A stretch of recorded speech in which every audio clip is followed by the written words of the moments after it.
Hello, everyone. Welcome. On the Thank corn you now, for they're just being sprinkling it here. on there and eating it. My tech support is going to put y'all on mute. Make sure you have some water to drink. And if you would like, have a paper and pen if you want to take some notes. Please. Take some nice deep breaths. Arrive, welcome, welcome, welcome.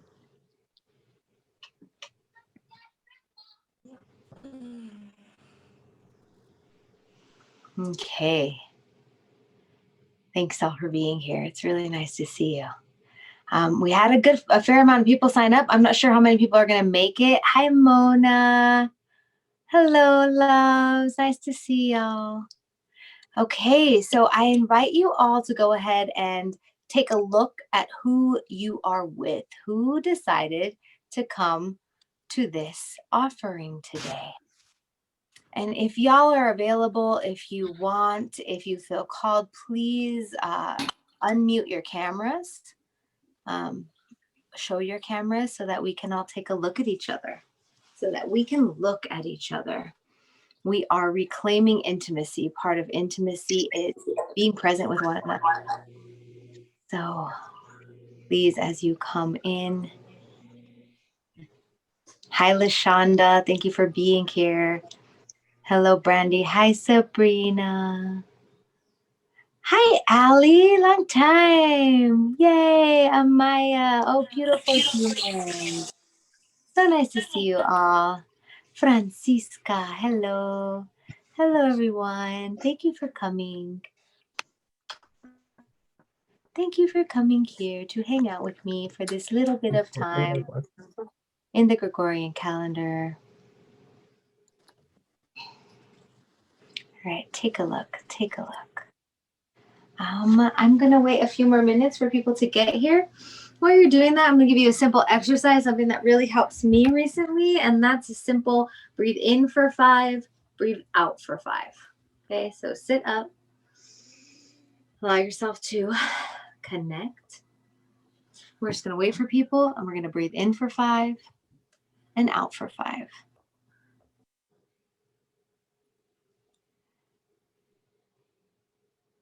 Allow yourself to count in your head. Hasetu is here. Hi, Richard. Hey, y'all. Love y'all. Okay.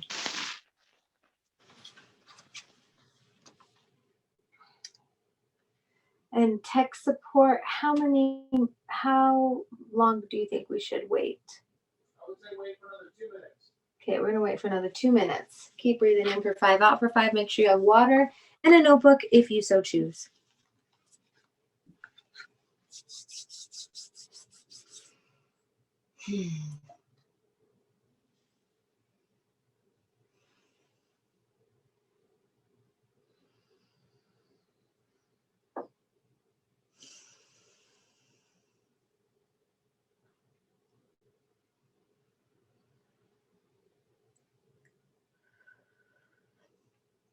Consistency of breath reminds us to give and receive first to ourselves. The detoxification process happens mostly through the breath, through effication as well, through urination as well, through sweating as well, but mostly through the breath. So this breathing exercise is not only going to bring us here to ourselves, but also going to ground us, as well as help us remember receiving and releasing those yin and yang parts of our coin.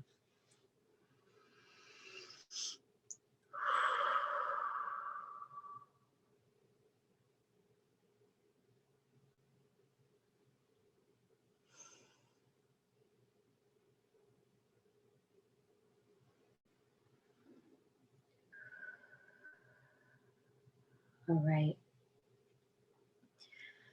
So thank you for being here. I have invited you to an experience today. This is the information I seek to offer comes from a myriad of different places, but mostly my personal clinical practice when I'm dealing with humans who are having relationship issues, as well as my upbringing in a domestic violence situation that I have moved and healed through, including the absence of my bio father and contending with that as a tiny child without a father, as well as my very vast and wonderful history with love. Love, the big L. Okay. So for those of you who do not know me, I'm guessing most of you know me, but I am going to give you an introduction. My name is Eutimia Cruz Montoya. I am the daughter of Deborah Montoya and Carlos Martin de Anda Vasquez. I am the granddaughter of Cristobal Montoya and Cecilia Antonia Montoya de Salazar. I am the granddaughter of Alfredo Ramirez Vasquez and Cruz de Anda Vasquez. I am the great granddaughter of Mama Kika, Papa Juan, Mama Andrea, of Felicita, and the great grandniece of Estefana, and many other countless humans who I cannot name, and I thank them today for my presence here. I am calling in from Arapaho Ute Shoshone territory, also called Denver, Colorado, land of my ancestors, land of much blood spillage.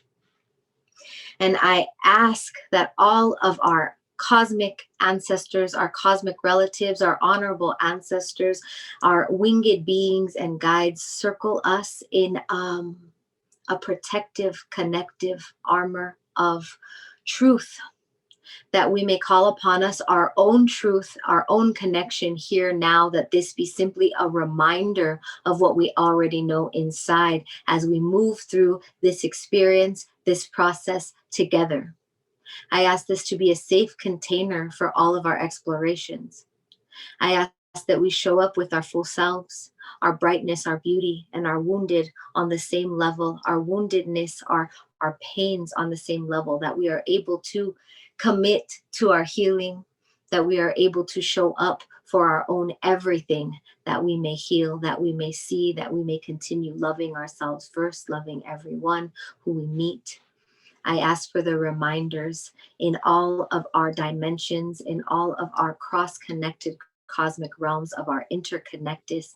And I thank all of our honorable ancestors for bringing us here today to heal together. Okay.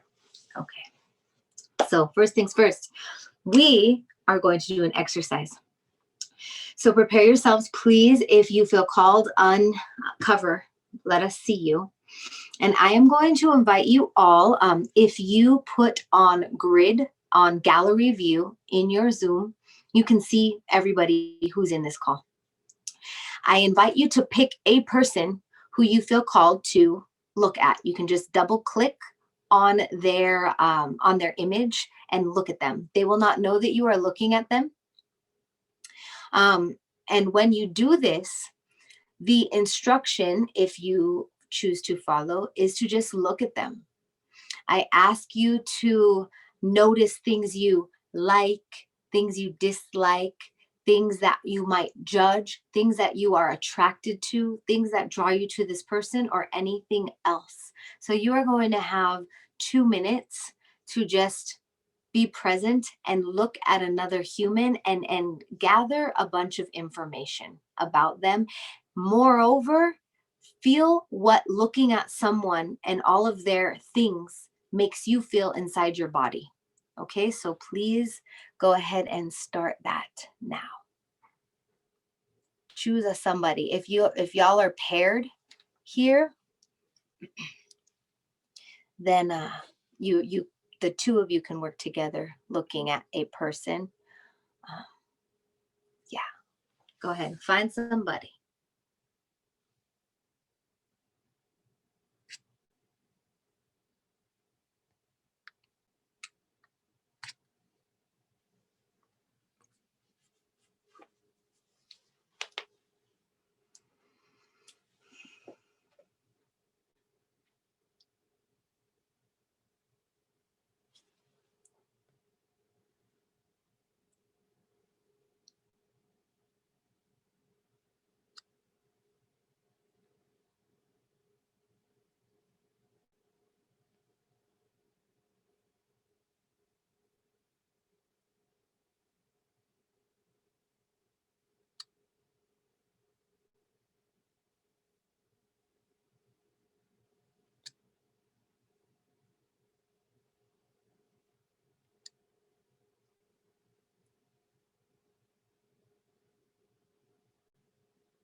How do you feel when you look at them? What are your judgments? What are your excitements? Does this make you feel deeply uncomfortable? Where do you feel that in your body?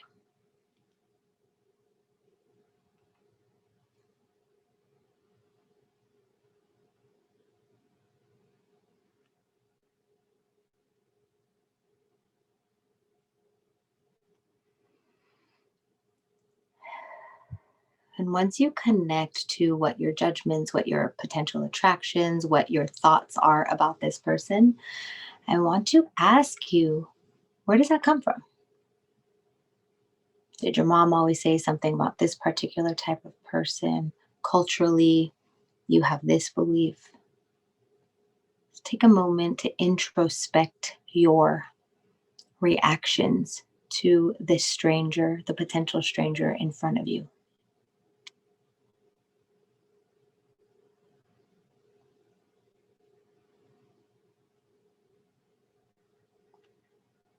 The biggest thing coming through right now is notice, where do you feel what you feel in your body?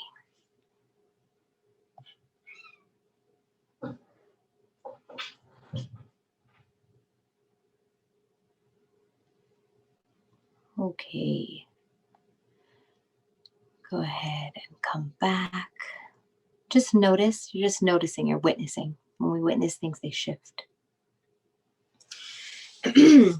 And now, as our second part of this practice in intimacy, we are going to pair you off randomly. And the question is to express to your partner, the surprise partner that you're going to get, how you felt upon being given permission to just stare at someone. Okay, just talk about that. You're going to have 2 minutes each, más o menos. Okay, so we're going to go ahead and give pairs.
With a person, huh? Hello? Here, let me move 1 second. Yeah.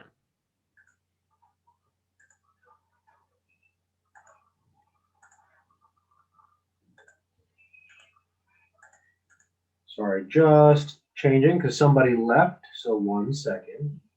No worries. I'm gonna put you with a new person. Cool. Thank you. Absolutely. This is breaker of 18.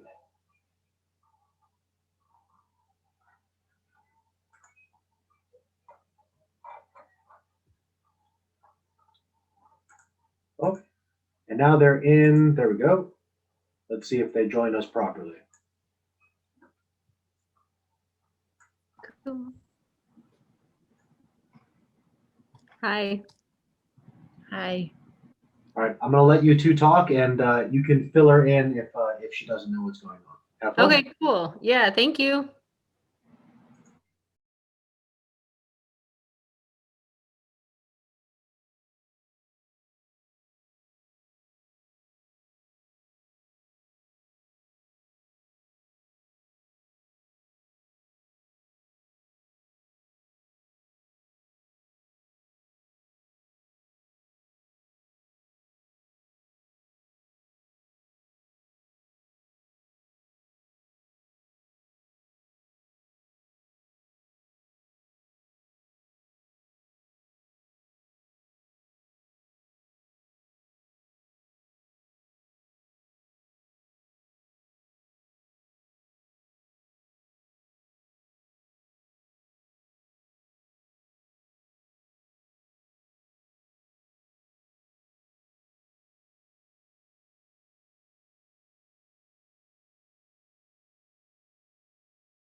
Hey there. So just so you know, everyone's in breakout rooms right now, and they'll be returning in just a second. Hey Ryan, Hey, how's it going? good, except for I was assigned, it's going great, and no except, but I was assigned to a breakout room number 25, which may be you. I don't know, but there wasn't another person there, just a. Interesting.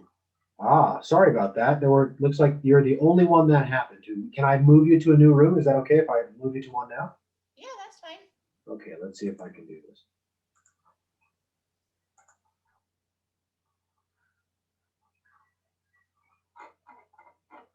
See if that worked.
Hello. All right.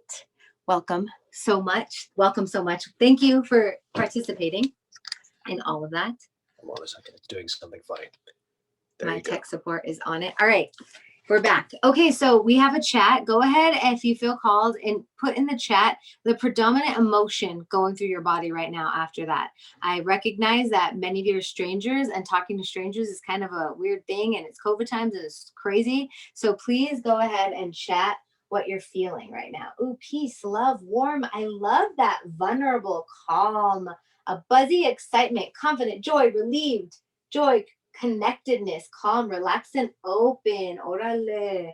This is good. Cute and giddy, silly, joy, unified. I loved it. Oh, I love this. I'm so glad. Appreciative, connected, self-conscious. Yes. Nourishing. Orale. Relaxed, peace, joy, connected, wonderful, loving, observant. Silly, laugh, honor, connected, heavy and relieved. That's an interesting one, huh? Nervous. Okay, thank you all for staying safe. Brandy feels safe. Thank you for saying that. I'm honestly a little surprised, but it makes sense because we came here today to heal intimacy, right? Okay, wonderful. So I have a little notebook, and we're gonna go right into this. There's so many reasons I wanted to talk about this, and I have a brief outline. If you guys could see my whiteboard, it would be full of so many things. So there's so much we could talk about. We're going to have a Q&A after my brief lecture. But first, I want to read you. This is a document. This is my definition of colonialism. Or colonization, okay? And this is written specifically for my birthing course, which you'll see it by the end of this, why that's so important to me. And this is written with the idea of healing, okay? So I'm gonna read this to you, and then I'm just gonna go for it. Feel free to go ahead and put things in the chat if you feel called to write anything down.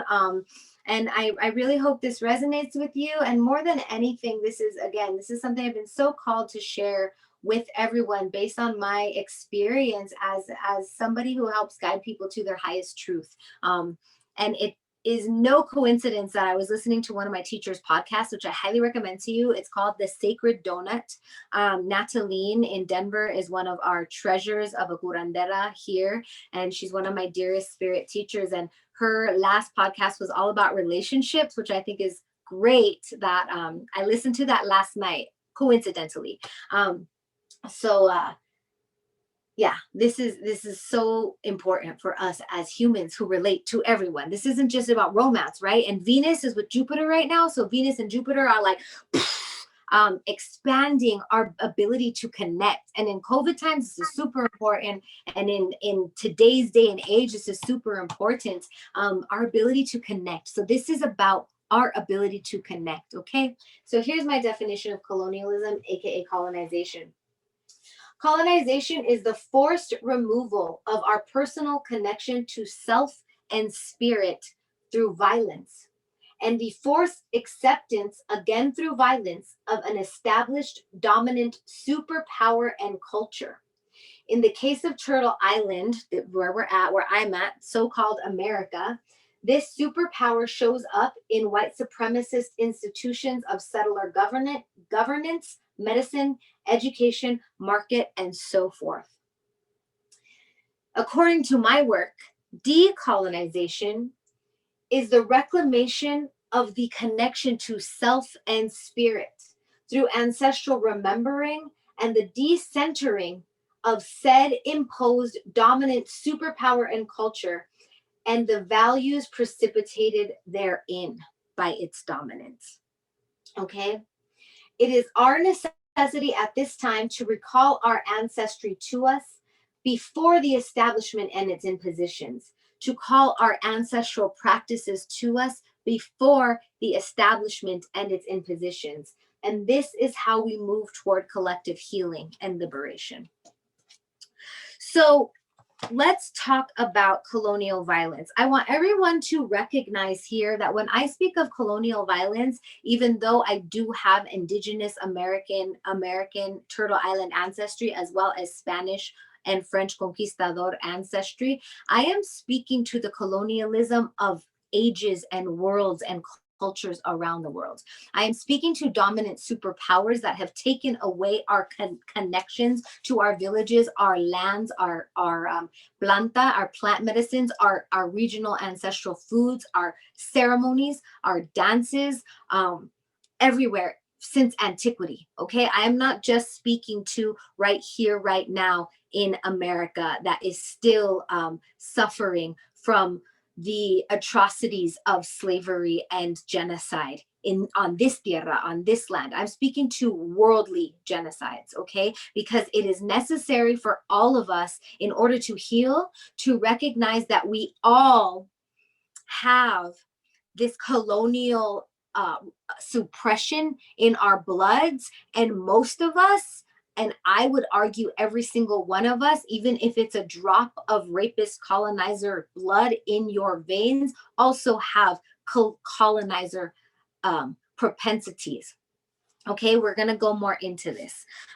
Again, I ask you if anything comes up emotionally for you while I speak upon this, to note it. Where does it live in your body? What does it make you feel? What is the emotion? Is the emotion anger? Is the emotion grief? Is the emotion this treachery, what you feel in your body matters, okay? And where also matters. All right. So part of this separation, decolonial violence is separation. Once again, I said separation from connection to self, connection to spirit. Yes, that is manifested through our ancestral connections to our lands, to our ceremonies, to our rites of passages, to our dances, to our songs, to our voices, and still happening today to our families, separations from our families. Okay, separations from our families and the atrocities therein is also separation from love, from our ability to be close, our ability to be connected. It creates a mass disassociation. I will also once again remind us that doesn't just happen for the people who the atrocity is forced upon. This happens to the inside of the people who are forcing the atrocity, a disassociation from heart, from self, from grief, from pain, from love, from being able to feel another human. Okay. In Chinese medicine, we would call what has come up for me is a separation, especially in the case of separating families, separating your seed from you, is a separation between kidneys and heart, or fire and water, where the steam of your life is unable to connect to move you forward. It also causes a hardening of the pericardium, or the sac containing the heart. This is known in Chinese medicine as the gatekeeper. So many people have this, like, either the gates wide open with no boundaries because of forced defiance and violation of boundaries, or the gates always closed, as in fuck you, whatever, get away from me. And because there's no connection between our Svadhisthana, our creation chakra, and our heart chakra, there can be sexual relations without heart opening within, or this unconditional caring that isn't necessarily the same as partnering, which we'll get into. Okay. So a little bit of history around this. There is a woman named Dr. Mehta Hassan, and you can follow her on Instagram. But doing a little research, you can look at the beginnings of rudimentary capitalism, which happened in old Europe. And I came upon this specific history, even though I've known it in the grander view. If you don't follow my mother, Chicana historian, I've had all this history for a really long time. Follow her. She talks a lot about the history of Turtle Island. That back in the day, in order for the 1% of antiquity to create a workforce to make out of societies of villages wage workers, there was a necessity to separate these worker ants, these wage workers, from their communities in a way that would make their lives servable to the royalty for profit, okay, for capitalism. So when Dr. Mehta talked about it, she did it from an etymological standpoint of the word gossip. Where did the word gossip come from? Tess says, I am not catching your references. Okay, we can send out references. I'm going to keep flowing. Go ahead and write everything down, and I highly encourage you. Everything I say, look up for yourself. I'm not trying to be a dogmatic person, just trying to make you believe random stuff. Go down your rabbit holes. Okay, this is what being free of the powers that be and their dogma is thinking for yourself. So I'm encouraging your critical thinking. Okay. So wage workers, in order to separate humans from a village feel, a collective feel, there has to be an infiltration, a removal of trust. So the word gossip is from a word that means godmother, God sip.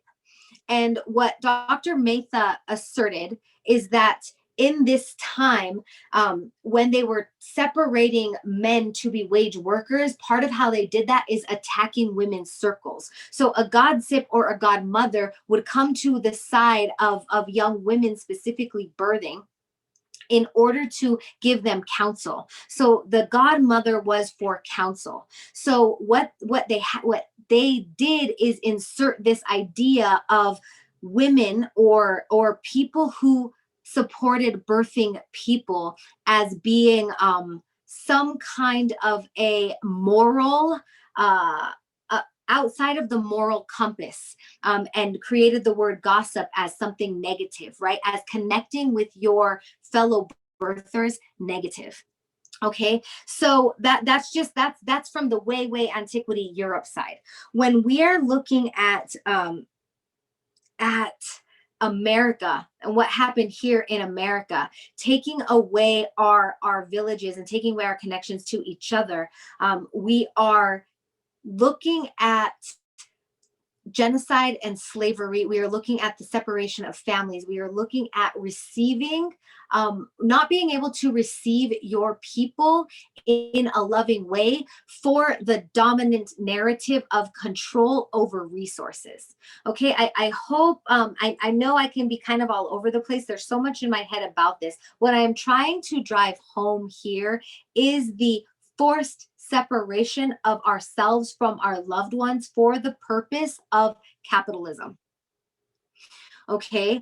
Some of you, like I said, research everything I say. All right. I'm gonna go on and move more into what the separation of villages did. So let's move back into village, pre-colonial village. Pre-colonial village, depending of, there's all different kinds of villages, all different kinds of ways. How I see pre-colonial village is every single day you wake up with the sun, you go to sleep with the sun. There's a deep seasonality involved. When it's cold, you create spaces for you to cuddle up together, to warm together. You have already done your gathering of foods for the winter. If you live in a place where it snows and it gets really cold, you have preserved that. That takes days and weeks and months of planning and calculated action to do. That calculated action is necessary for all of the community. There's not just one person doing one thing, right? There's the people who are actually going out and gathering. There's the people who are creating the places to store that food. There's the people who are rearing the children as that's happening. There are people who are watching the stars and watching for the weather as that's happening. This is an entire communal understanding of how life is moving. According to my upbringing, my mother always taught me ceremony is how we steward energy.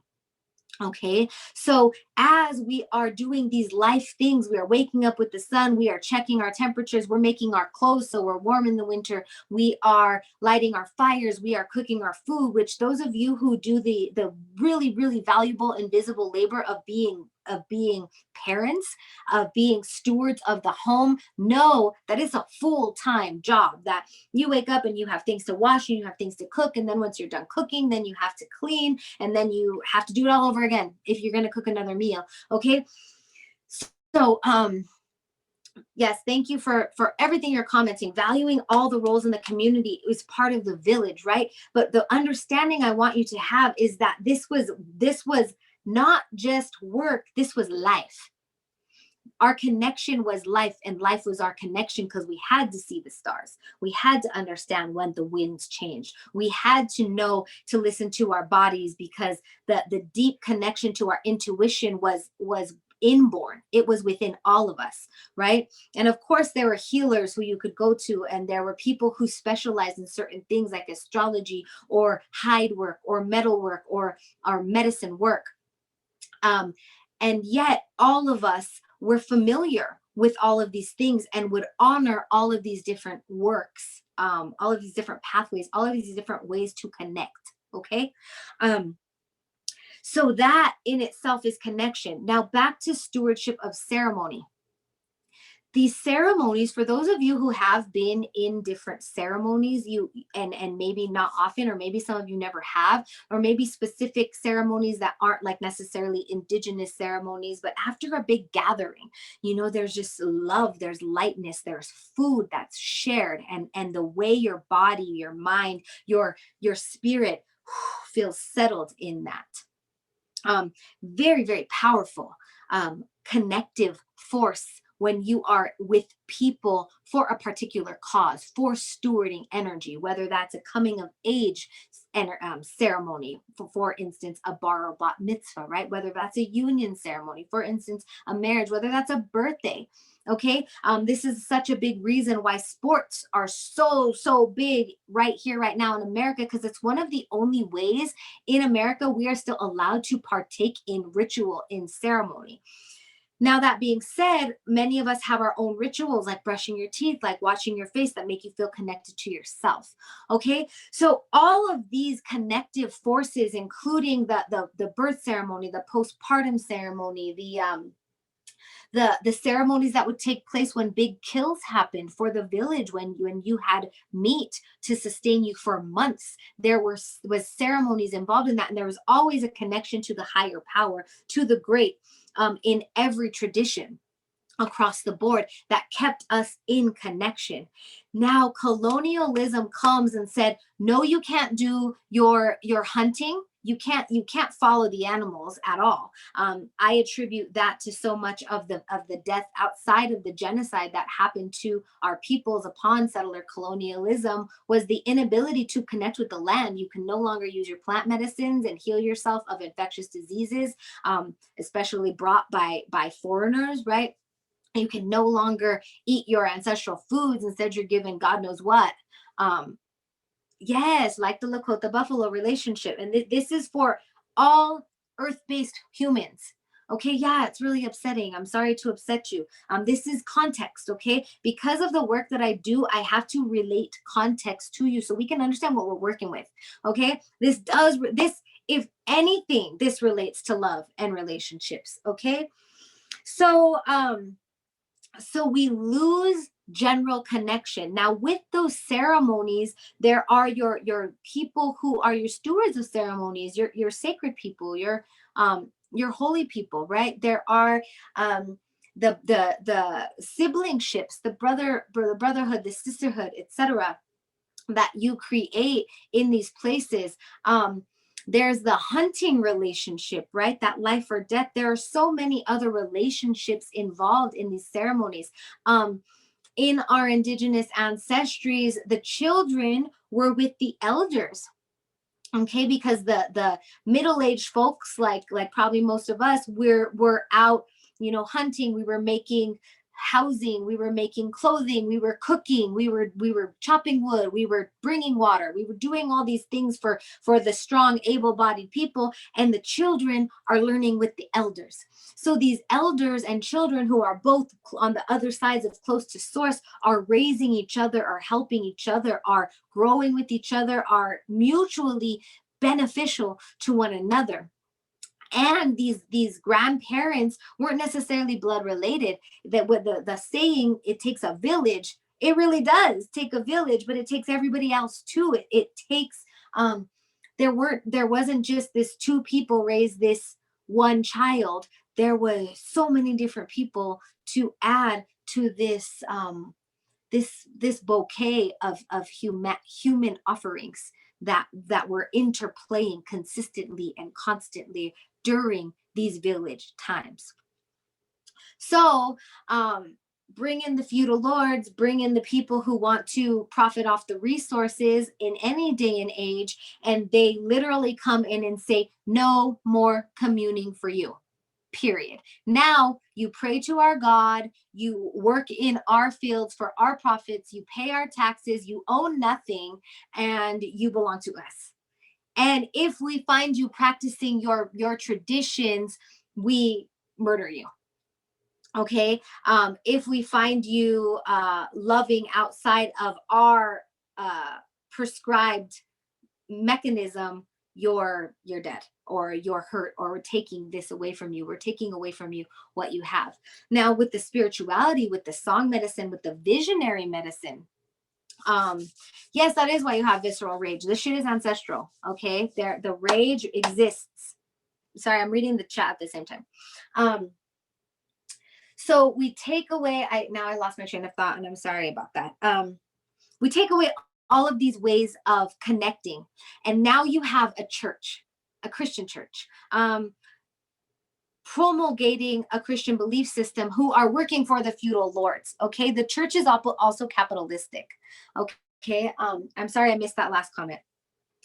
And the church says, now the only way y'all can connect is if you get married. That's it. You get one shot, you get one try, and you better not have sex with anybody else, because you are sinful, and your uterus is a sin, and your penis and your vagina are a sin. And if you use them, then you are sinful and you are going to hell. And if you go against us, you will die. And this is all the shame, and this is what you have to be shameful about. And pretty much, if it's our way or no way, and if it's not our way, we will beat it into you. Okay, this happened once again everywhere. Look up St. Valentine's Day, and that it's not even really a thing. And they took away a Greek mating ritual ceremony. So when marriage became superimposed by the colonial forces upon us, that replaced, for our connection, once again, to make these wage workers, that replaced all of our connection. So no longer do we have brethren to go hunting with, and sistren to help us clean our clothes and help us rear our children and share our milk. No longer do we have any of that. We have a wife, a husband. And forget it if you are a two-spirit, if you are both masculine and feminine. Oh, I will also remind you that the masculine and the feminine humans who existed in indigenous cultures were highly, highly revered humans, special, super special, because not only were they feminine, they were also masculine. Not only were they masculine, they were also feminine. They had the bestowal of the gifts of all, and they could choose whether they wanted to go to the feminine ceremonies, the women ceremonies, or the men ceremonies, or both. And they had special, they were usually healers and shamans. They had special privileges, like putting the star on top of, or not the star, sorry, see, I'm so colonized, I'm like, oh, Christmas trees. Putting the blessing on top of the Sundance tree, like the huipiles in Mexico that are made by men, or by biomen, are so very specially revered, because that is considered women's work. But because if a man has that woman's spirit and contains both, the ones that this two-spirit human makes, is so extra special, right? Anyway, so that's a whole other thing. So now you are stuck in a binary, and you are stuck with a human who is now your owner. And this is where ownership came in, because in order to quell the lack of any other connection by this wage worker, they have their wives, and that is your possession. You possess your wife. Okay. And then you also possess your children, because your children are what give you clout amongst the hierarchy, because now they can be wage workers too and make more money for you. All right. So it's a whole insidious thing. So everything we talked about, fuck possession. Look at y'all are on one over here, and I'm loving it. Oh, Liliana says they were revered in India too. Yes, thank you so much. I wasn't reading from a book. That was the decolonial thing that you got in your Giving Life. You have it. Lupercalia. Thank you, Tatiana. Yes, thank you for saying you're feeling anger, frustration. I invite you guys, as you're feeling this, to emote. Be like, oh, fuck this, because it's in us and we need to get it out. Okay? Okay. And we're going to move toward how to heal from this. You were 6 and called people out. Good. Because the kids know, before we get our spirits crushed, the kids know all the truths, y'all. All right. So all of this colonial stuff, and for this class, we're concentrating on the introduction of marriage and how marriage kind of fucked us all up in general. Now, that's not to say I want you to know that many indigenous cultures also had marriage ceremonies and union ceremonies, but they didn't come with that underlying possessiveness for this capitalistic society, and definitely, and not in all cultures, because I know that there's patriarchy and toxic masculinity, et cetera, in other places, but I know a lot of cultures also didn't come with this patriarchal awareness. Like my Pueblo ancestors are matriarchal, and the women are the architects, and the men were responsible for building the homes. For going and getting all of the stuff for us to build our homes, and the homes belong to us. And if we decided that we didn't want a partner anymore, we would just put their stuff out, and the guy would come back and be like, oh, I guess that's done. And it was a very simple what up, cuz it was a very simple movement from partner to partner. There wasn't this till death do you part thing. There was an understanding that people, yes, have love and have unions, and life moves. Okay. Also in my Pueblo ancestors, there wasn't it was matriarchal, because it was understood that men, warriors, etc., leave. They go hunting, and they might die, and they might not come back. There was understanding that the birth givers were the keepers of the children. Okay, and that's not sexist. That's just in my opinion functional. So there was that, and there was also a practice amongst my Pueblo ancestors of when there was a traveler coming in, they would offer, when the traveler would stop, they would offer food, water, and sex, because sex is a natural human function that is necessary, and we'll get into that a little more of the pathology that comes from not having it. That is necessary. And then if a person were to get pregnant by this follow througher, this person just traveling through, they would invite that person into the culture, into the community, and that person would become part of the pueblo. If that person needed to keep going, they would integrate that child into the community, and there was no such thing as a bastard. Bastardization came with colonialism. There was no such thing as a bastard amongst my indigenous ancestors. We were all children of the village. We were all children of the land, and we were all loved. And there was a natural reciprocity that came with that. You were brought in, and you were brought life here. So you offered your labor, you took care of your elders, you took care of your parents, you gave back to your community with your gifts. There's a natural reciprocity in our indigenous understanding of how life grows together, of how we connect and share and take care of one another. Okay. So that's a great segue, because we were also interconnected in village and taking care of one another, because we were able to freely express our love and our needs with one another. There was connection. So I assert that what has come from the colonial settler imposition of monogamous marriage from the lens of possession and capitalism is what I'm calling misconnection. Misconnection, in my definition, is the constant, are you the one?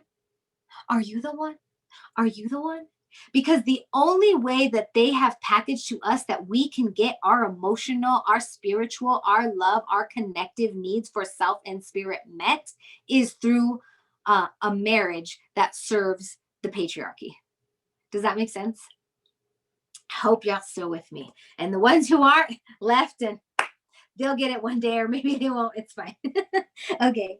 And that's because there's no place for deep connection outside of colonial settler toxic monogamy. Okay. I just want y'all to take a moment, have a drink of water. That was a lot to take in. If you need to stomp or scream or anything, take a moment. I'm going to look at some of these I want to read all of these before we end this. Okay. Yeah, this you're the one. Are you the one? Are you the one? Are you the one? Because and then we have fed Disney culture, which is again serving this whole idea of there's only one, right? As opposed to let's live human life full of pleasure and bliss and wonder and connection and naked river dancing, etc. Right? So this you the one culture creates a virgin whore dichotomy, creates this pimp ideation, right? Like, oh, if I have 7 wives, if I have 20 wives, if I'm the pimp and I have all these hoes, right? That is feeding into this non-honoring of connection where we find connection, which is connected to, there should be a lot different more words for connection. Excuse me, which is connected to our connection with the land, our ability to connect in any place. Okay, to see a plant and be like, hello plant, how you doing?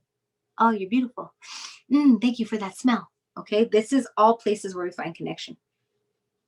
So without this sense of finding connection anywhere but sex, a sexual relationship, there are people who don't want to get married. Oh, can we talk about celibacy? Yeah. Tech, will you remind me of the celibacy question when we get to question answer? Thank you. And by tech, I'm in baby daddy. And we'll talk about also healthy monogamy. Okay, no sex outside of marriage leads to fetish culture, leads to a deep underground shadow work that isn't work, shadow expression that turns up in really effed up ways. So, I don't feel like going into that, but y'all can surmise the kind of effed up stuff that happens in this society to people because of an inaccessibility to one of our basic human needs. Okay, a basic human need of sexual connection. I am going to go into that right now and into celibacy, but not from a celibacy lens. Celibacy to me is control of sexuality based on a Judeo-Christian outlook of like sex being for a specific person or a specific thing. Choosing not to have sex, there can be a lot of different reasons for it. One of my dear sisters loves Lady Speech, talks about, she's actually doing a class, I'm not exactly sure when, but follow her, Lady Speech Sankofa, on sexual connection to the self and using your sexual energy in a way for yourself to manifest. There's that sex magic. That's what sex magic is sex magicking with yourself. And there's also ancient traditions of tantra and longevity. Tantra from a Vedic perspective, longevity Taoist practices from a Chinese medicine perspective. Cultures that were not immediately colonized, like the indigenous American ancestors, where you can find ways to positively cultivate your own sexuality for your own expression of Jing or life essence, for healing purposes, for magic purposes, etc. But when we're talking about sex as an act, as a basic human need, where do I go with this?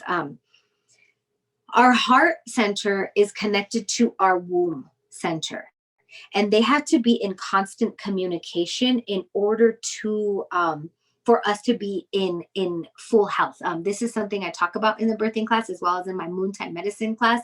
The connection, physiological connection between the heart and the womb space, and also between the heart and the prostate, please, for prostate holders here. Thank you for being here. And when we don't have an avenue for the expression of that energy, there is clog, there's stagnation that happens. And that leads to the clog of blood, the clog of chi, or we call it stagnation. And there are emotional and spiritual repercussions for that. And I'm not going to go into the ways it shows up in clinic, but it does show up.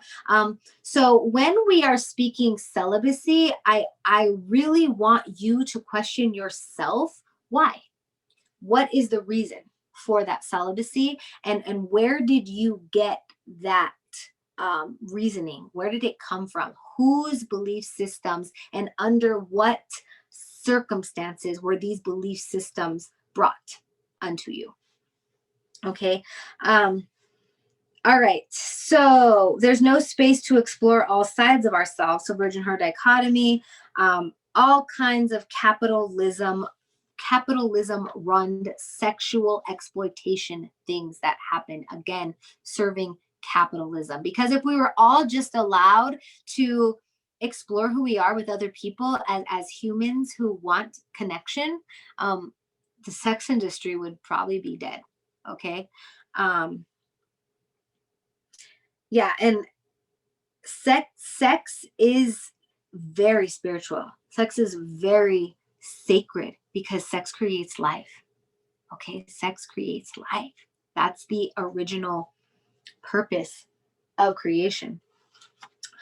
There's so much I could talk about this. We have 5 minutes. Okay.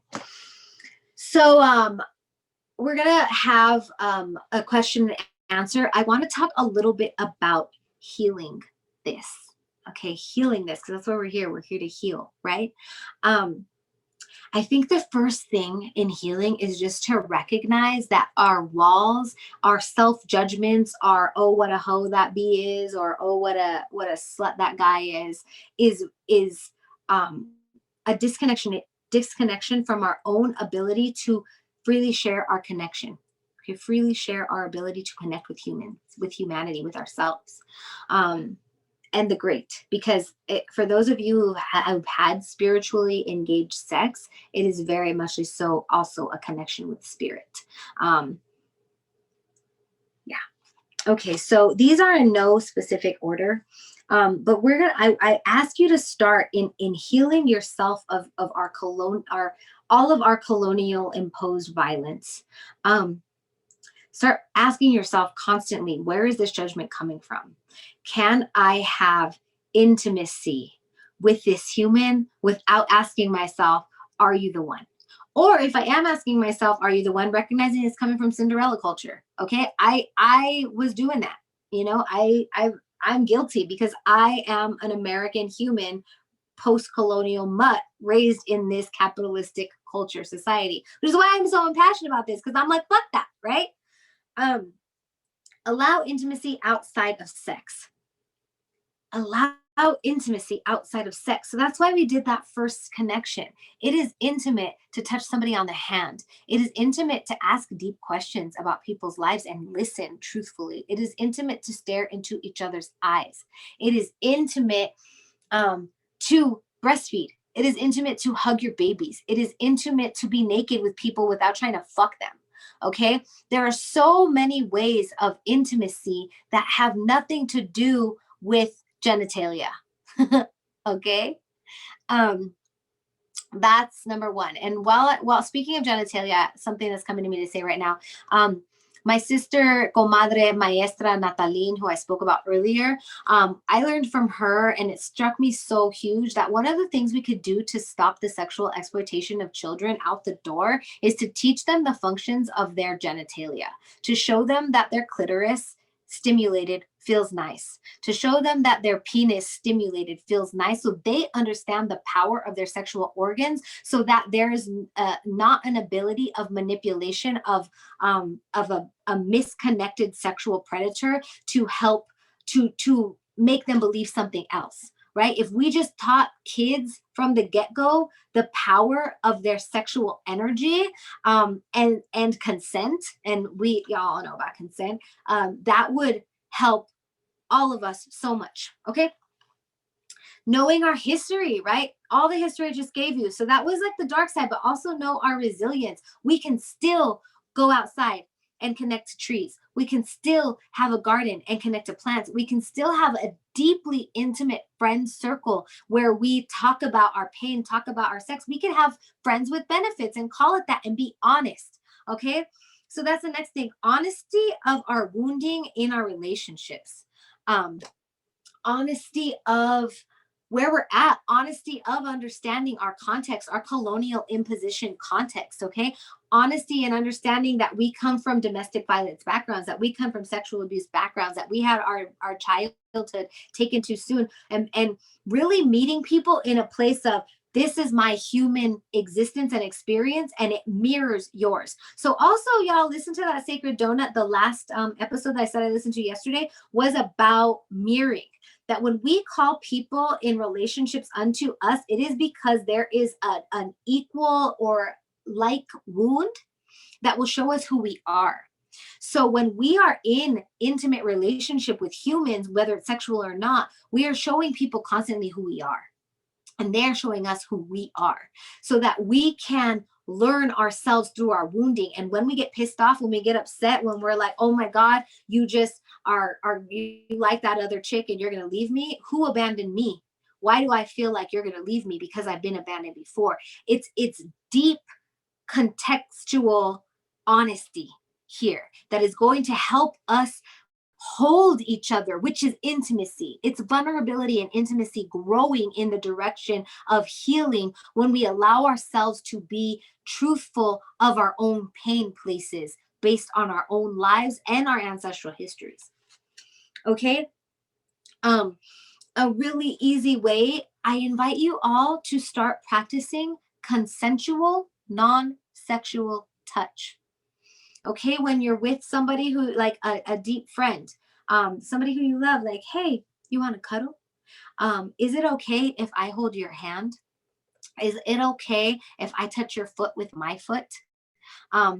Is it okay if we wrestle, right? Because so many of us don't have an outlet for all of the karmic energy in our bodies, all of the kinetic energy in our bodies. So find ways to have non-sexual, consensual, tactile interactions with other humans. Okay, this is also even if you're in a partnership, because our partners do not give us everything that we need. Okay, because one person was never supposed to give us everything that we need. That is a colonial imposition of possession culture, of capitalist culture. So I want to talk about that quickly with myself and my partner. We've asked ourselves if, like, are we even supposed to be partner in a partnership because, like, village and is monogamy a thing? But we're doing monogamy because we live in this society where we have to have a house and we have to raise our kid. And there's all kinds of things I could say about that. But something about my partner and I that we're very open with is we are monogamish, as in we do not have, and this is mostly because I'm still breastfeeding, and we all still have our jealousies and everything that are part of our emotional stuff to work through. My wounding is an abandonment, so I'm scared if he has sex with somebody else, he would like them better or something and leave me. But we talk openly about that. So our agreement is we do not exchange fluids with anybody else, mostly because I'm breastfeeding. But we do not deny each other love. We cuddle, we hug, we compliment, we flirt.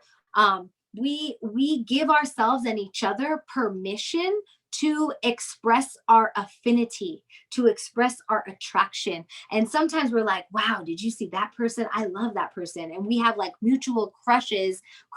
And I even think the word crush is brought out of this toxic monogamous culture, right? Because, oh, are they going to be the one? No, we have an affinity toward this person.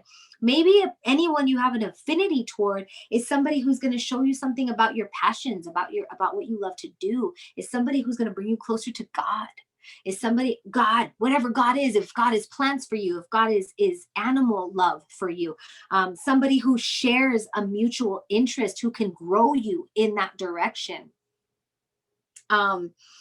Okay, so being monogamous doesn't have to mean being without affinity for humanity and other people.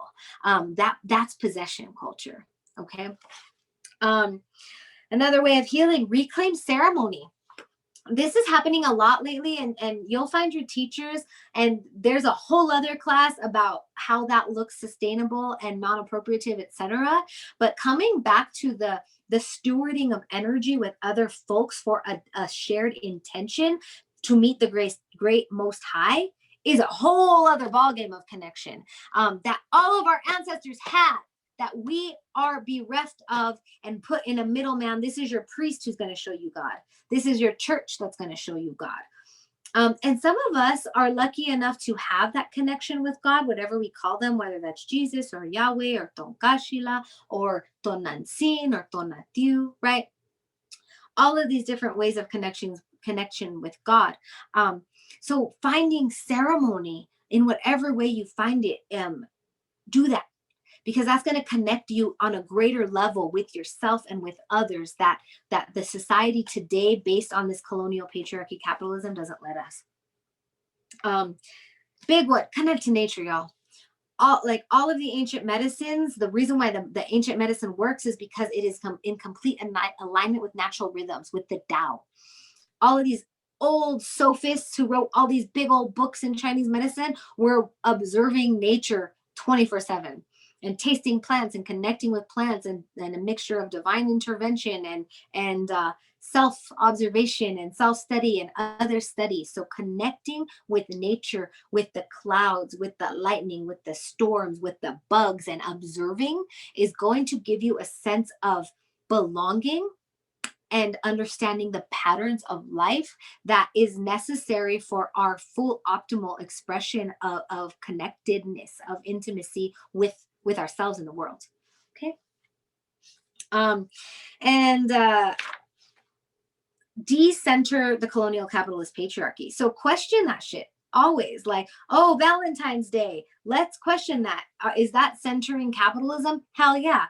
Decenter that stuff. Center your own healing, your own self-discovery, your own intimacy over societal norms, because societal norms are the predominating white supremacist, capitalist, etc. Okay, center yourself, your needs, your own healing, and your own reclamation of your indigeneity over all this consumerist bullshit, and recognize when you are in fact being a consumer, because we all are, because we live in this society. So it's a long haul reclamation, y'all. This doesn't happen overnight. Okay, be gentle with yourselves.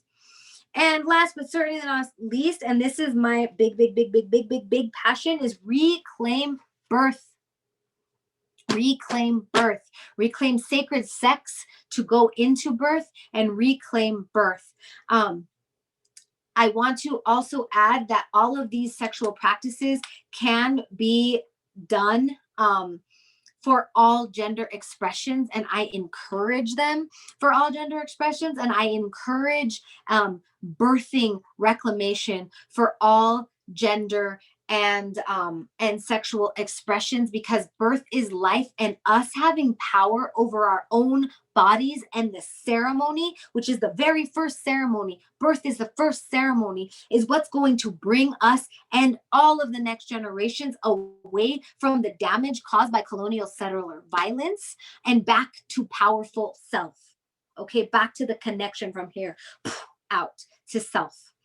And I could talk about that forever, which is why I have a Giving Life course. And that course is going to drop today.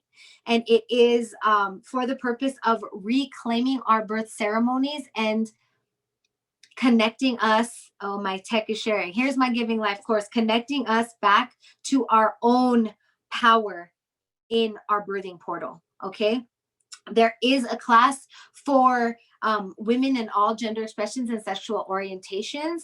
And then I'm having a specific class that Spirit told me to give that is dropping today, that is specific for prostate keepers and what we call cis hetero men.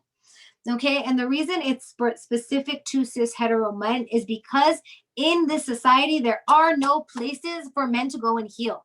There are places for men to go get buff. There are places for men to go and drink together and forget, but there are not places for them to heal from the settler colonial violence that's made them monsters.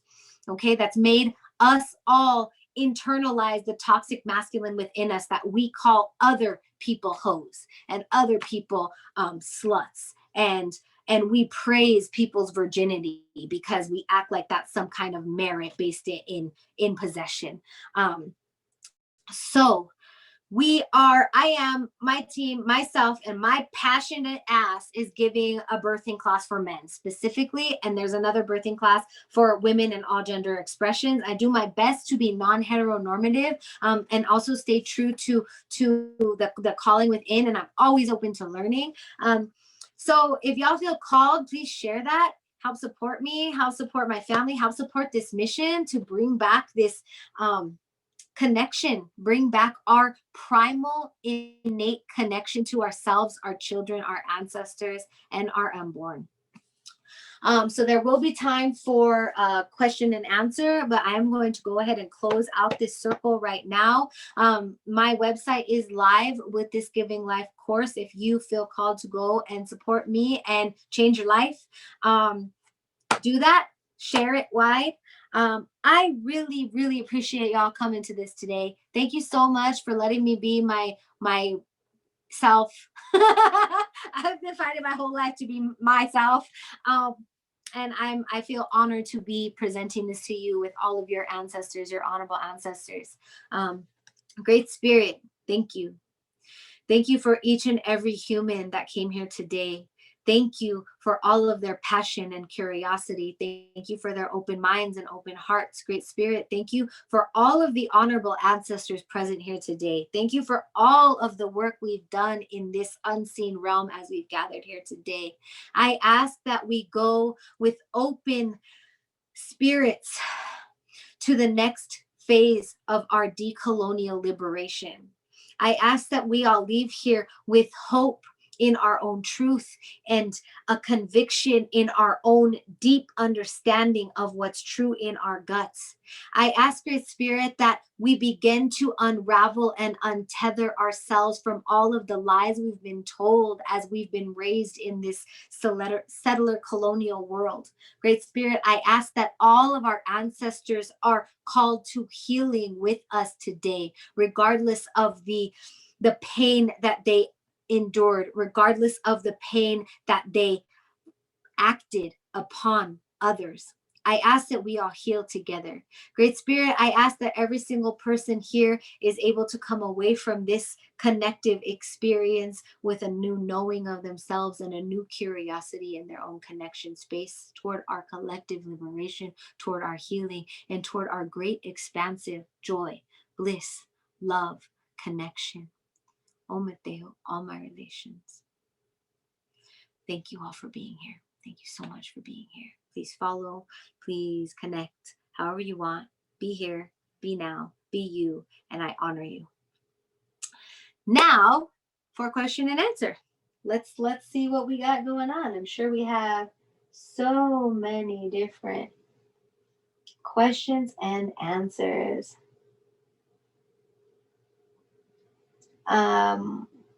Okay, they want to check out my resources, 4 separations for purposes of capitalism. I feel that in the pit of my stomach. Yeah, feeling shit in the pit of your stomach is your body talking to you. Listen to that.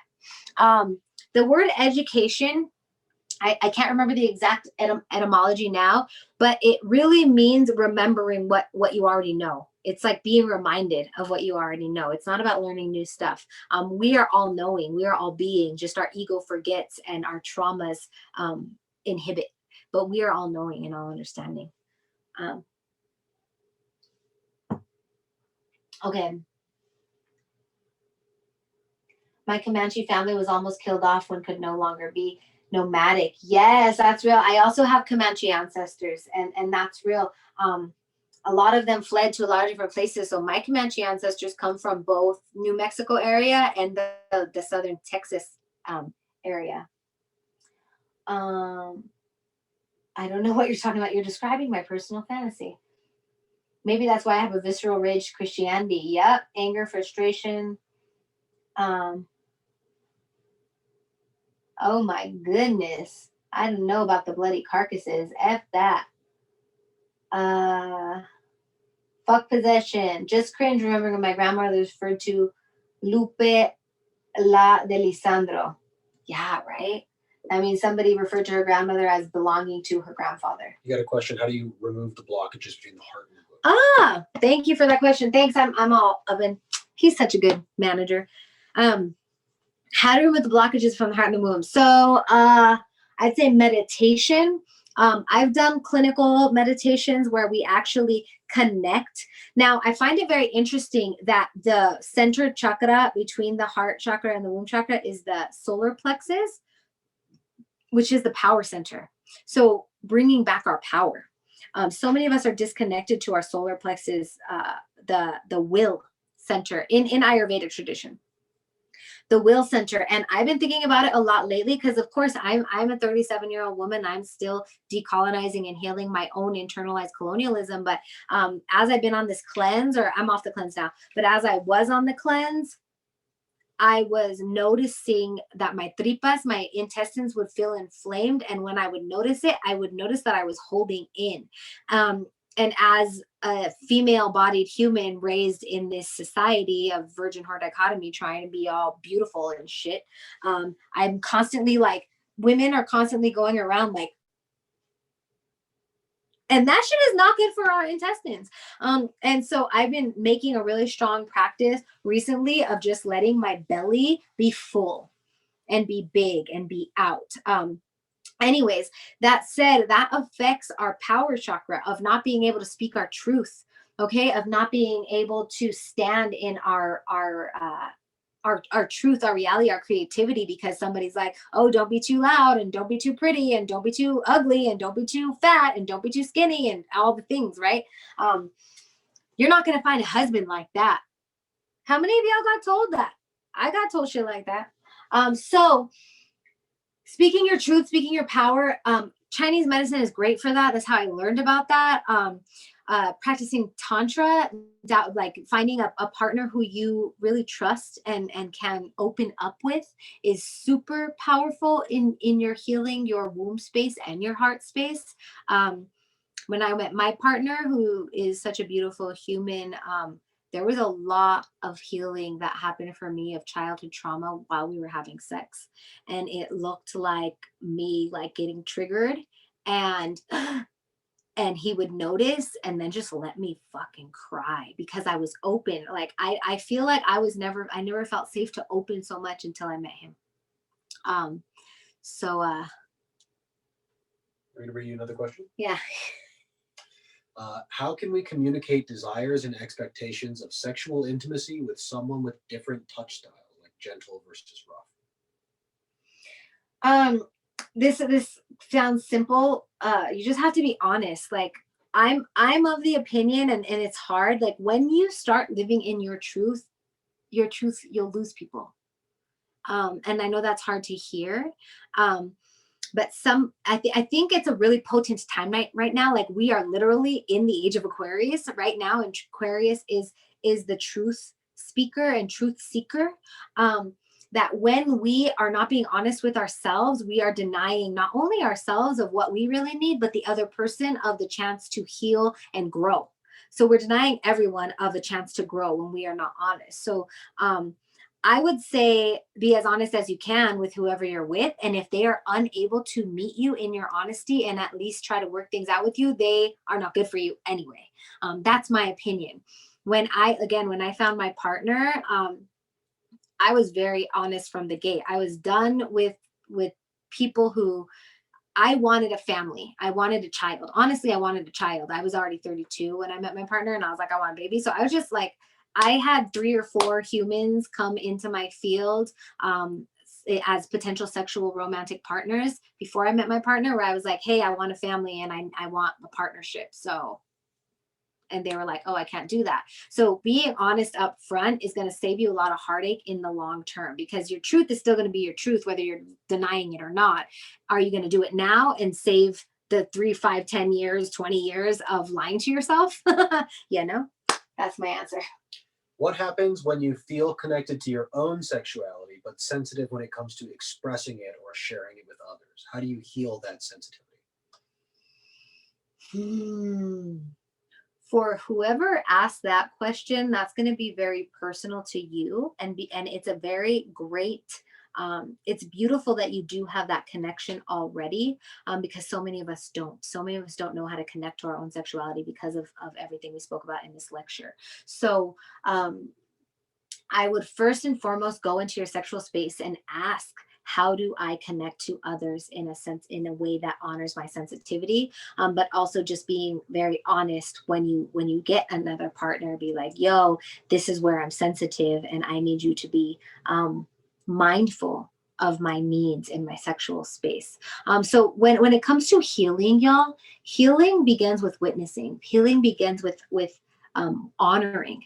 Right? Like, so much of the reason why I'm constantly talking about colonial history is because I'm trying to heal that shit in my body. And I can't heal what I don't know. It's very similar to AA, right? It's like, first you have to admit that you have a problem, and then you can heal from it. You have to recognize what's holding you back and what's hurting you before you can move forward. So healing is so much about witnessing, so much about allowing, so much about seeing your own shit, so that then you can then you can shift it. Because when we witness something, it shifts, it moves. And then in our acknowledgement of our true needs and desires that come from knowing who we are, universe or spirit, whatever you want to call it, opens up the pathway to more healing. You'll meet a person, or you'll find a group, or you'll hear a song that helps you heal. Okay. Love you too, I say too. Thanks for coming, I say too. And Richard, I love you guys. I love your hair, Richard, by the way. The long hair really works for you. Go to give another. Yeah. I'm curious about your thoughts on the inclusion of sex workers and light rather than the shadow, and healing that comes with empowered sex work. Thank you. Yeah, this is complex, because sex workers are as old as sex. And I kind of take issue with that we call it sex work, because once again, that implies capitalism, and that human beings who are healers, who connect to these sacred sexual realms for the purpose of connecting others to these sacred sexual realms, are diminished to workers, because this isn't work in a capitalistic society before it was capitalistic society, if that makes sense. So I'm going to answer that question by saying I foresee and dream of a scenario where humans can connect in a sacred way, like take the image of a brothel, or what's called a whorehouse, which again, I hate that terminology, to like a sexual healing village or space where there are people who are trained healers who can help you work through your trauma, and then people who can connect you. I also believe that the mother wound is so deep, especially since they took birthing practices away from us. I think that there wouldn't be such a wounded masculine that is creating the violence in the sex worker realm. If there were more connection to the breastfeeding mother, honestly, like as a breastfeeding mother myself, I really recognize the depth of intimacy that feels for my son. I have a male child who's very testosterone strong, and how me working with him in the realm of him literally sucking on my breasts and going the length of my body, and how it connects to my womb, that mine and his connection in that realm is what's creating healthy boundaries and a healthy connectivity within the intimate realms of how people relate sexually. There's a lot of complexity and nuance in that, and I'm sure some people might feel uncomfortable making that connection, but I really do believe that sexual health begins immediately postpartum, and begins with vaginal birth. Some baby men child penis having humans come out of the vaginal canal with erections. Babies have erections. Like, sexuality is true and natural and real for all of us. So it's hard for me to answer that question without also acknowledging the sickness in sexuality based on everything we talked about today.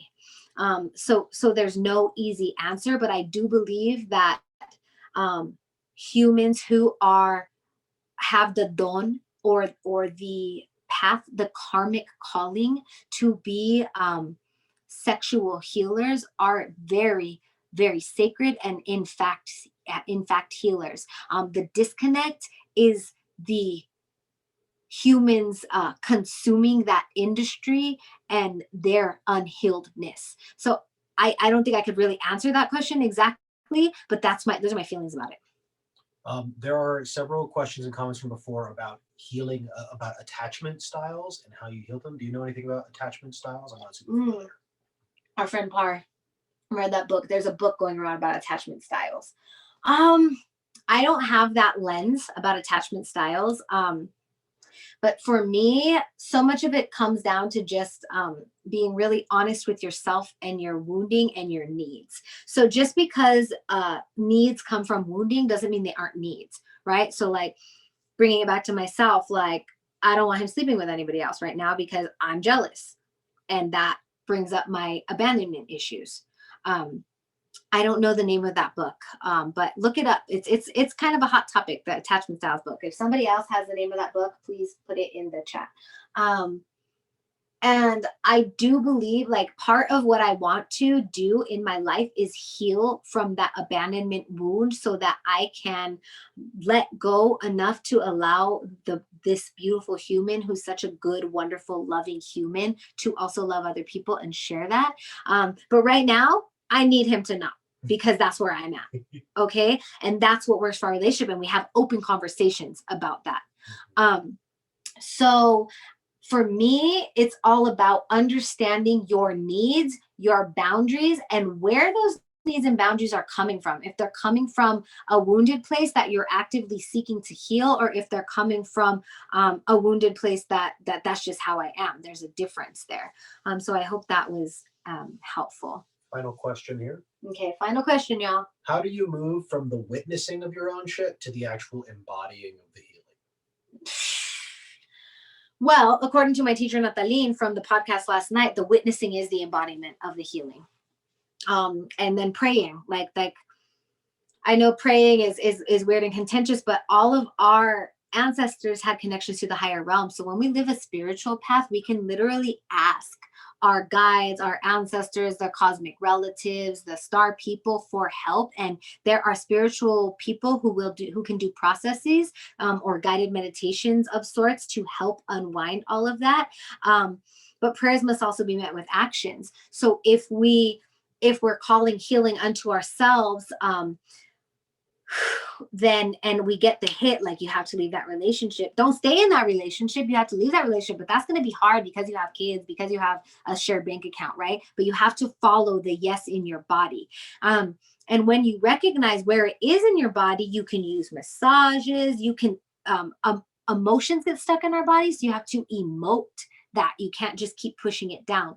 So one of the things I tell my patients is, especially after we do a process together or when things come up, and if the higher realms are involved, the ceremony or the ritual or the process we do in the clinic is a catalyst. The real healing happens in the moment when you get triggered by your kid, when you get triggered by your partner, and you're like, oh, I'm witnessing myself. Last story I had not too long ago. It was very recent. We're all still healing. Be so gentle with yourselves, y'all. We are wounded ass motherfuckers, always healing. Okay, so be gentle with yourself. The podcast I keep referring to is called The Sacred Donut. And it is my teacher, Nataline Cruz, and she's from the San Luis Valley. She's a Chicana curandera, amazing human. We love her. Nataline Cruz, The Sacred Donut. And it's called that because anything can be sacred. But just witnessing the healing. Okay, so here's an example of that in real time. I like to cuddle with my partner when we go to sleep, and he likes to do other things sometimes. We have a toddler and it gets intense and I want to go to bed with him. So I said something about going to bed and him not coming to bed, and I'm like, and I get a little bratty and whiny. It's part of, I don't know, one of my quirks. I'm like, here, come to bed with me. And he's like, okay, my sometimes clingy love. And I got so hurt. I was butthurt for like days. Well, no, not for days, because this is what happened next. I got really like pissy, and my wounded place, my place where I go to that I know it was learned from my childhood growing up and what I witnessed was, well, fuck you then. You ain't got to go to bed with me. And I like shut off. My pericardium was like, fuck you, leave. That's where I go when I get upset. And then he's like, love, are you really upset? I was just playing with you. And so I stormed off all shitty and went and laid down, and I was like, and then, and this is where the practice comes in, okay? Because I do all this work. Just because you do the work doesn't mean you fucking know how to apply it to yourself in the moment. That's the work. So I'm glad you feel seen right now. It's real. It's real. So what I did, I laid in bed and I was like, and he had come to bed, and I was like, you don't have to hug me. You don't have to kiss me. You don't have to fucking touch me. Fucking leave. Sorry, love. And I asked myself, I'm like, okay, I know he's a good partner. I know he's not going to leave. I know we have, I know what is going on. Eutimia. I talked to myself. Don't get in the story. So that's another thing. Don't wrap your head up in the story. It means he's going to leave because my dad left and my mom this and this ex-boyfriend this, and like getting caught up in the story that just keeps you like stuck. Witness what you're feeling. What the fuck is in your body that triggered you? Because that's your trigger. Okay. So I did. I was like, oh, wait, let me use my tools. Even though my ego wants to be pissed off right now. Stop it, Eutimia. Use your tools. And I said, what's in my body? And before I could even intellectualize it, I felt the deepest sadness. And I couldn't even say in my brain sadness. I just let myself fucking cry. I started bawling a deep, deep, old sadness that I may have never, ever, ever allowed to come out before. And it was the sadness of my father leaving. Backstory, my dad was there for when I was born. I knew him for a week, and then he left and he died soon after. And he was very young, and there's all kinds of things. But like in that first week of my life, he was very present and very loving. And he's my soulmate. My dad was my soulmate. We're working on our relationship in the unseen realm right now. But in that moment, I cried, and I must have cried. Love, how long did I cry? Like 20 minutes. 20 minutes of literal like like I was bawling from this. It was right here, and it just kept coming out of me. And then another tool I've learned over the course of this life is holding myself and like giving myself what I need, right? So right when I recognized, like when I was able to intellectualize as I was crying and unable to stop bawling, that I was sad because I had been abandoned and I felt unworthy of love. And that's why I'd always crave love, and why my partners feel like I'm clingy because I'm so scared that somebody's going to leave me. I went, it's okay, mija, I love you. And like that made me cry even more, to hold myself and tell myself that I was worthy of love, to tell myself that I love you. And how many of us don't do that? Because we're not taught that because of fucking colonial bullshit. I'm passionate, y'all. So then when I told myself, mija, it's okay, I love you, and then I started crying more, anger came up, because I'm like, I shouldn't have to just love myself. Motherfuckers should be loving me. My dad should have stayed and loved me, right? So, but that was real anger too. So then I started crying more because I was mad. I had this whole ass experience while my man was sitting next to me, just letting it happen. And my baby was sleeping next to me. And I was just, oh yeah, inner bonding, Margaret Paul, check that out. Somebody just wrote about that. So that was my experience. So my answer to that healing is, it happens in the moment, and you got to let yourself and understand what's keeping you from the healing, and it being your ego and your own bullshit. And really be gentle with yourself, because this takes years. It's taken generations for us to get to this place of being shut off, and possessor mentality, and toxic monogamy, and fetishization culture, and virgin whore dichotomy, years and years and years and years and years. It's going to take us a while to heal from it. And it's active and it's constant and it requires constant attention and listening, which is why surround yourself with people who want to fucking heal. Here we are together in community. You guys like come back around, spirit. Boom. Drop it in there. Drop it in there. Drop a bomb. All right. I love you guys too. So that's it. Thank you for being here. Thank you so much. Please support me if you appreciate my work. Help support my family, help support our dreams, help support my tech support. You can buy my class, Giving Life. You can share my stuff. You can become early bird. the code. Oh, there's an early bird. Y'all get an early bird code. That's amazing. It's what, $397 for a 6-week course, plus membership to all the groups and stuff. And code is early bird right now. If you go and you get for $397, regular price is $556. And there's a hefty discount if you want to bring a friend or your partner to it. So that y'all can do the work together and be accountable to one another, because we need to be doing this work in community, in support systems, in active accountability of calling us out on our shit. Talking to you. Yeah. So if you guys want to do that, go there. Thank you so much for being here. Thank you for supporting me. And I appreciate you. And follow Miss Medicina and share my stuff and speak your truth and own your medicine and follow your calling and call out white supremacist patriarchy bullshit capitalism when you see it in your friends and your family. And yeah. Thank you. I do know your mama, Anara. Me and my man, we're planning on going to see her for some of her magic. You're so welcome. You guys are so welcome. Thank you so much for being here. I hope that was helpful. I'm sorry and not sorry if I offended any of you. Check your triggers. Where are they from? Where are your triggers from?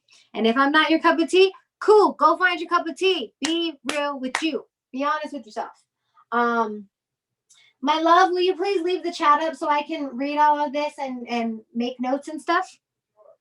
Okay, so we're done here. You are welcome to leave. Sending you all so many blessings. Have a blessed February 14th of the Gregorian calendar. Love yourself and connect. And the healing will come from there. Many blessings. Thanks, guys. You're welcome. Ciao.